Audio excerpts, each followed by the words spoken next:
মই ডালে ডালে এজনী পাতে এজনী আকুহি গালৰ মঙহ উঠাই আনিব এজনী কথা নকব মনিব নাইতো সেইকাৰণে এৰাল চিকা ছাগলীটো নিচিনা গুলি মাৰা নাই তোৰ মনিব ঘৰত ফোন কৰা নাই মোলে জান আহিবলৈ সাহ কৰা নাই তাই মুকুতা ডালে ফোন কৰে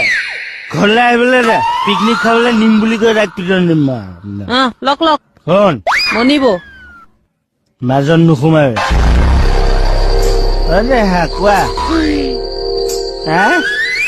গাৰো বেয়া চৰ্দি লাগিছে কেতিয়া আহিবা দে আহিবা দে এয়া পিটন পিকনিকত নি কাৰ ফোন মনিব মনি যদি ফোন দে মোক এতিয়া গম নোপোৱা এক্টিং কৰিবলৈ আহিছে চব বুজিবা বোলো বাইলোক লুমটো থাকিলেই হ'ল এবাৰ আমি চবে